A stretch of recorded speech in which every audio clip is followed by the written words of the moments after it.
नाज़रीन, महंगा पेट्रोल, महंगी चीनी, स्लैब सिस्टम के तहत मिलने वाली आवाम को महंगी बिजली और मानसून बारिशों की वजह से हलाकतें। लेकिन दाद देनी पड़ेगी इस हुकूमत को जिसने इस महंगाई और हलाकतों का भी जवाब पेश किया।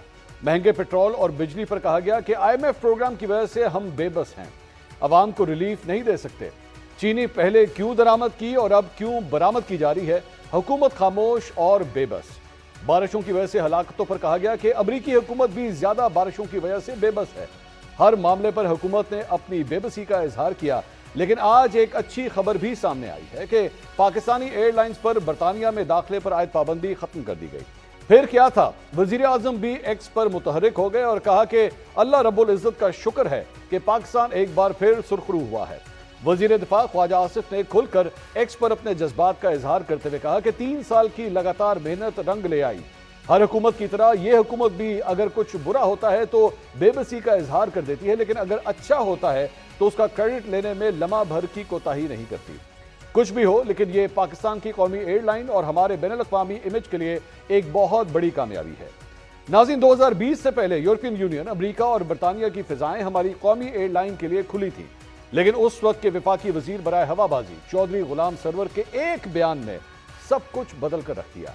22 मई 2020 को कराची जाते हुए कौमी एयरलाइन के तैयारे को एक हादसा पेश आया। हवाई जहाजों को हादसे सारी दुनिया में पेश आते हैं, तहकीकात होती है, तहकीकात में बैनुल-अक़वामी मावरत हासिल की जाती है, सेफ्टी इक़दामात के लिए SOPs का असर नौ जायजा लिया जाता है।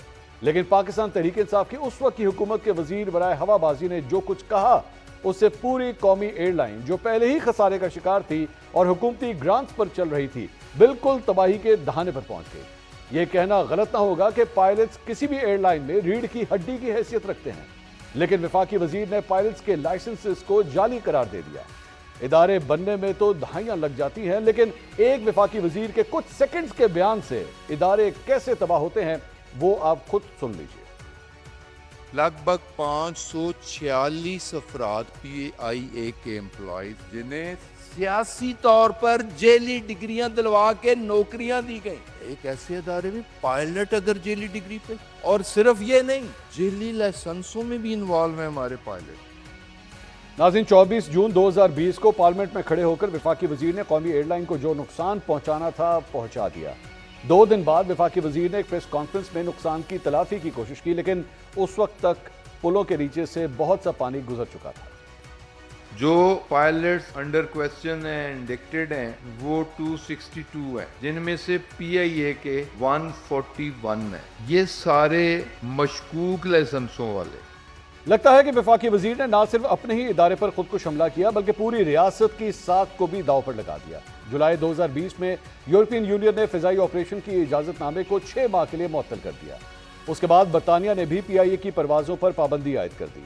अमेरिका क्यों पीछे रहता, उसने भी 10 दिन बाद PIA की परवाजों पर पाबंदी आयद कर दी। विफाकी वजीर के एक चंद सेकंड्स के बयान से जो रूट्स बंद हुए, उन्हें खुलने में कई साल लग गए। विफाकी वजीर के बयान के बाद कौमी एयरलाइन की साख को तो नुकसान पहुंचा ही पहुंचा, लेकिन माली नुकसान भी कुछ कम नहीं था। PIA पर पाबंदियां लगने से पहले एयरलाइन की सालाना आमदन में यूरोप और अमेरिका के रूट्स का हिस्सा 37% बनता था। यानी कौमी एयरलाइन सालाना 42 अरब रुपए इन फ्लाइट्स ऑपरेशन से हासिल करती थी। और अगर हम तकरीबन 4 साल का हिसाब लगाएं तो यह नुकसान 200 अरब रुपए के करीब बनता है।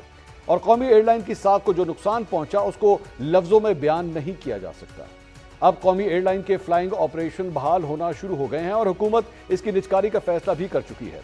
पाबंदियों के हटने से निजकारी के अमल में कितना फायदा होगा और मुस्तकबिल में किसी भी विफाकी वजीर बराए हवाबाजी को अपने ही इदारे पर खुदकुश हमले से कैसे रोका जा सकता है, इस सारी सूरत पर आज हम 7 सवाल पूछते हैं। सवाल नंबर 1, विफाकी वजीर ने जब यह बयान दिया उस वक्त मामला सिर्फ पायलट्स के जाली लाइसेंस का ही था या पसे पर्दा कहानी कुछ और थी?